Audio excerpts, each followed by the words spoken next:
episode of Last Week in Batman, in which I talk about last week's Batman books.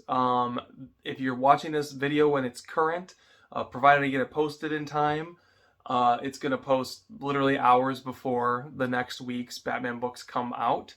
The reason it's so late is I just had a lot going on at work this last week. We're ramping up for the Christmas season, so it's just getting pretty hectic. I had to work some weird days that I don't normally work. So I didn't actually make it to the comic book shop until Tuesday night, and then I was just busy the whole week. I spent a lot of the week editing my Halloween recap video, in which I talked about all the movies I watched over the Halloween season. So if you didn't watch it, go check it out. A few people have watched it, not a ton of people. It's not the normal content that's on this channel, but I had a lot of fun doing it. All edited together, it ended up being about 75 minutes worth of content, so I don't really recommend you watch all of them. So I would just say watch one of them and tell me what you think. So what came out last week in Batman? It was kind of a light week. So the big book that came out, which I will be reviewing today, is Batman 116, which is the penultimate issue in the Fear State arc, wrapping up now in November. I also picked up The Joker Presents a Puzzle Box, issue 4. These issues overall have been decent. I've been kind of always glad that I read it, but I also am sort of never really looking forward to reading it. So I'm not sure how much longer this is going for, but I'm kind of in it because I'm on issue 4, so I figure I'll finish it out. If it ends on a great note in which I really think you guys are going to want to go pick it up, I'll let you know. As it stands, probably skippable, even though I'm picking my way through it. And then outside of regular continuity, I picked up a few books of note. I got Batman The Adventures Continue Season 2. We're on issue 6. I didn't realize that the first season only ran for 8 issues, so I'm not sure if this is going to run for 8 issues or if it's going to run longer. Hoping for longer because I'm really enjoying this read. I did go back and find my copies of Season 1. Which I'll probably show off to you guys at some point when I read it. And then one of the best Elseworld-style Batman books out this year, in my opinion, Batman Reptilian. Also on its penultimate issue. This wraps up with issue 6. I haven't had a chance to read issue 5 yet, so I can't share my thoughts. But issue 4 ended on a great note. Such a fun read. If you haven't picked it up, go back and check it out. Very much worth your time. And then this next book, while technically not really a Batman book, it's probably, I'm guessing, going to be more of a Justice League book, but it does have Dark Knight in the title, so I went ahead and grabbed it. I picked up Dark Knights of Steel, written by Tom Taylor. I always enjoy putting the classic DC superheroes in a little bit of a different time and setting and just seeing kind of what happens with it. I got kind of some early flashes when I was leafing through this of, what was the name of that book? It was like the Dark Knights of the Round Table or something. I can't even remember. It was an Elseworlds book with Batman. I'll have to dig it up. But either way, really looking forward to giving this a read, and I'll certainly let you guys know how it is as it continues on. Now, as usual, my wallet wasn't quite big enough to pick up everything that came out this week, so there were a couple titles that I skipped. We also got the next issue of Arkham City Order of the World. That's issue 2, I believe, which I didn't pick up last month, not picking up this month. And then the other one, which heavily features Batman, although it's not technically Batman, Batman Superman The Authority special also came out. I really have no idea what's going on in terms of the authority in the DCU right now. I know they've been doing a lot. Grant Morrison has a book coming up with Superman. So I'm kind of curious about that Batman Superman Authority book, but not enough to pick it up right now. It's something that if there's some kind of a collected trade with all this new Authority stuff, maybe I'll check it out then. But in the meantime, it's just not super high on my priority list. So with that, let's get into the review of the week, which is for Batman 116. So now, with it being the penultimate issue of Fear State, how am I feeling about this event? You know, I've talked a lot about how the story is convoluted, there's too many characters, you can't really invest in anybody. I think there were some real highlights in issue 115 that I really enjoyed. Miracle Molly being a shining example of what I've liked about these last couple of runs from James Tynion. But at the end of the day, like, if you're going to introduce all these different characters, you got to give them a good payoff. And now that we're in the second to last issue, we are getting the payoff to all this investment in these characters. And at the end of the day, I just didn't feel particularly satisfied with any of it. So right at the top, you get Simon Saint sending his goons into Eden, and they are trying to terrorize this new Queen Ivy.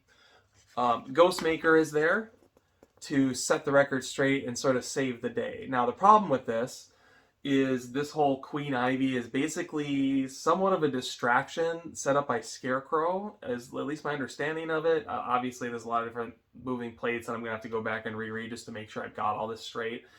But basically, we spent all this time learning about Ghostmaker just to have him be the payoff to the C story that wasn't even really necessary in the first place for this Fear State arc. So, I mean, he had his moment and he got to kick some butt and that was all fine and great. But what did it really amount to? And I would say not a whole lot. Now, of course, there's a lot of interesting things, I think, potentially going on with Queen Ivy, and maybe how it wraps up in Catwoman is kind of really going to shape how I feel about that element of this story. But in terms of just the main Batman book, it didn't really add a lot. And then the real crime here is Scarecrow, because they spent all this time building up this new heightened version of Scarecrow with this whole evil plan to institute Fear State on Gotham. At first, it was like this giant chess game, but actually it just turned out to be a doomsday device created by the Unsanity Collective, which in and of itself was disappointing. James Tynion made it clear in the lead up to this that he wanted to give Scarecrow his due. And at the end of the day, Batman shows up, punches him in the face, and so much for Scarecrow. There's really not much going on of interest with this character. Like, it really went remarkably nowhere, which was really frustrating, which left everything as a giant bait and switch for Peacekeeper 1 versus Batman, which you get kind of a fun little moment here where mano a mano, in which you've got Peacekeeper 1 on one side, and you've got a very stern-looking Batman on the other side. Obviously, I've said before, Peacekeeper 1 is the character I'm really kind of the least interested in this whole arc. And, of course, it ends up being the whole point of the arc, because, of course, we're building up to this whole future state thing, which I am underversed in still to this day. I've still got my huge stack of books right down over there that I got to read through. Maybe I'll be more invested in this once I've done that. But on its own, like, Fear State has to hold as a story in and of itself. And for me, it's got pretty pictures, it's got some fun action, it's got some well-written characters, even though some of them are underserved.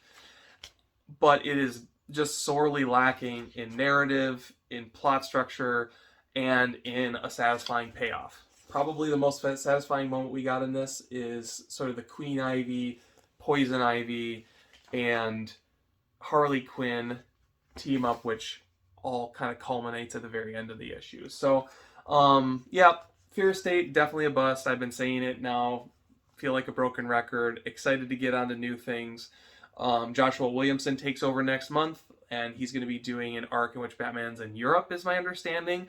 At least the artwork for the cover on it looks really stunning, and I'm really excited for just a change of pace.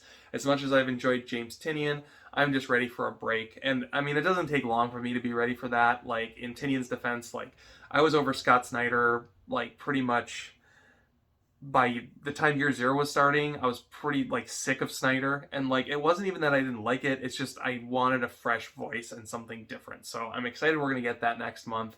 In the meantime, one more issue of Fear State that's coming out in a couple weeks to wrap everything up.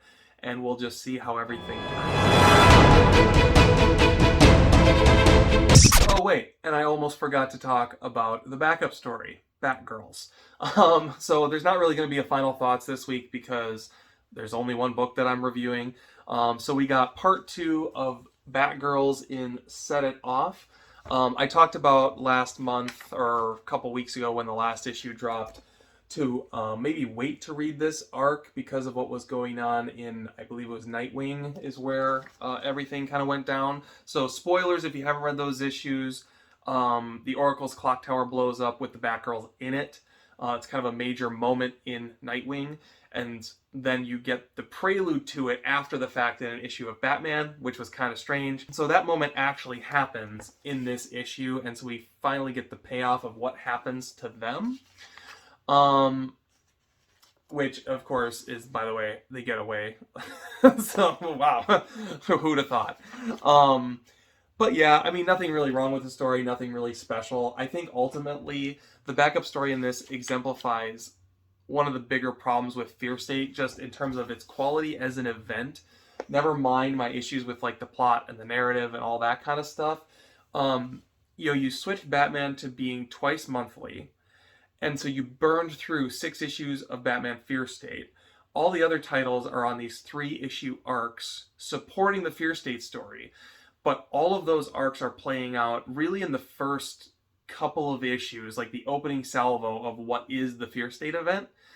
And so there's a lot of unanswered questions that at least I have in what happened way back at the beginning of the event. So like we're going to get the big wrap up with Nightwing and with Catwoman and all this stuff that's going to and Detective Comics, and it's going to all wrap up and tie everything in a nice bow to what happens way back in, like, presumably, like, part 2 or 3 of Fear State. So, like, the main Batman book is, 20 miles ahead of all the rest of the Batman titles, and it feels like there's really not a good, clean sense of parity between how these books are playing out against each other. It feels like they're just dumping the books out, and you're almost better off just waiting for a collection or an omnibus to read the whole thing in order, because it feels like you're just bouncing around. Whereas in a lot of the better crossovers in years past, it all dovetails nicely together and tells one nice cohesive story. Now, obviously at DC, I know there's been a ton of shakeups. We've got a new editor-in-chief. Growing pains are bound to happen. I'm hoping that's what this is, and this isn't just strategy, because if it is, it's a losing one. But that is comics sometimes, so, it is what it is.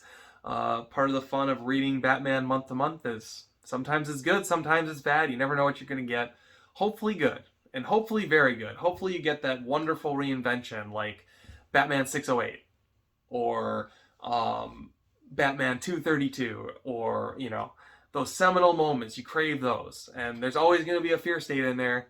There's always going to be that issue that just doesn't do much. It's all fun, even if it's not amazing. So, anyway, I hope you guys had a great week in comic books last week. I will be back this week with a proper This Week in Batman.